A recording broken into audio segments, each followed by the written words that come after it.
ఆంధ్రప్రదేశ్ శాసనసభ 4వ రోజు సమావేశాల్లో స్పీకర్ అయ్యన్న పాత్రుడు అధ్యక్షతన నాదెండ్ల భాస్కర్రావు, ముద్రగడ పద్మనాభం, గాదే వెంకటరెడ్డి సహా పలువురు దివంగత మాజీ ఎమ్మెల్యేలు, ప్రముఖులకు సంతాప సభ తీర్మానాలు ప్రవేశపెట్టి నివాళులు అర్పించి వారి సేవలను కొనియాడుతూ కుటుంబ సభ్యులకు సానుభూతి తెలియజేసిన అనంతరం ప్రశ్నోత్తరాల సమయం కొనసాగింది.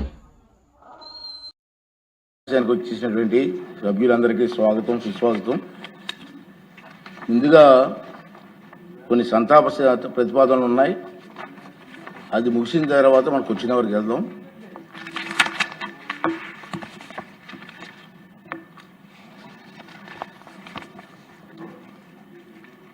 గౌరవనీయులు శ్రీశ్రేషులు చినరాజన్ గారు 1918వ సంవత్సరంలో సెప్టెంబర్ 11న చిత్తూరు జిల్లా పలమనేరు మండలం రాయలపేటలో జన్మించారు. ఆయనకు 3 కుమారులు, 1 కుమార్తె. చినరాజన్ గారు 1967లో పలమనేరు నుంచి స్వతంత్ర పార్టీ తరఫున పోటీ చేసి ఎమ్మెల్యేగా గెలిచారు.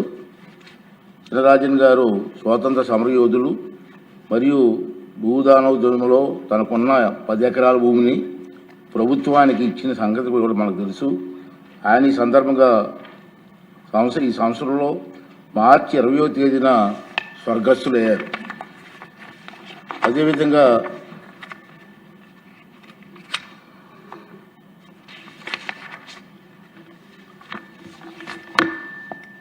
శ్రీ ఉన్నం హనుమంతరావు గారు చౌదరి 1947 జూలై 23న అనంతపురం జిల్లా కళ్యాణదుర్గం మండలం ఎర్రపల్లిలో జన్మించారు. ఆయనకి 3 కుమారులు. శ్రీ ఉన్నం హనుమంతరావు గారు చౌదరి గారు 1970లో పంచాయతీ వార్డు మెంబర్ సభ్యునిగా రాజకీయాల్లోకి ప్రవేశించారు. 2014లో కళ్యాణదుర్గం నియోజకవర్గం నుంచి ఎమ్మెల్యేగా గెలుపొందారు.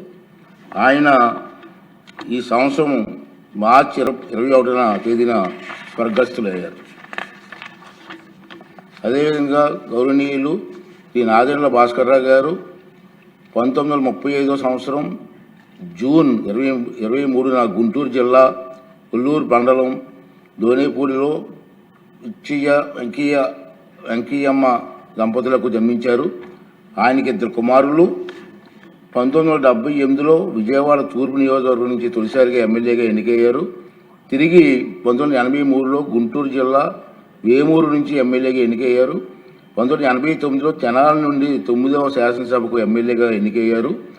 మర్రి చెన్నారెడ్డి గారు, టి అంజీ గారు మరియు ఎన్టీఆర్ హయాంలో మంత్రిగా, దేవాదాయ శాఖ, స్టాంపులు మరియు రిజిస్ట్రేషన్ శాఖ మంత్రిగా పనిచేశారు.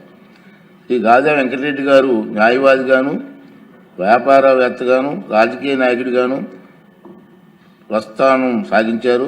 ఆయన ఈ సంవత్సరం మే 30వ తేదీన మరణించారు.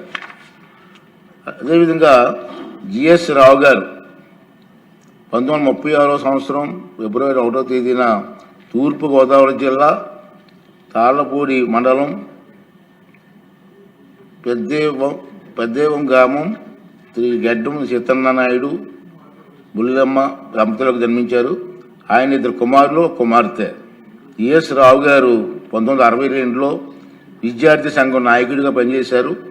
1991లో కాపునాడు అధ్యక్షుడిగా సేవలందించారు. 1999లో అసెంబ్లీ ఎన్నికల్లో కొవ్వూరు నుండి ఎమ్మెల్యేగా గెలుపొందారు. 2003లో ఏపీసీసీ ఉపాధ్యక్షుడిగా బాధ్యతలు నిర్వహించారు. 27లో ఉమ్మడి ఆంధ్రప్రదేశ్ కమిటీ అధ్యక్షుడిగా బాధ్యతలు చేపట్టారు. జిఎస్ రావు గారు ఉపాధి కల్పనకు, సామాజిక సేవలకు ప్రాధాన్యత ఇచ్చారు.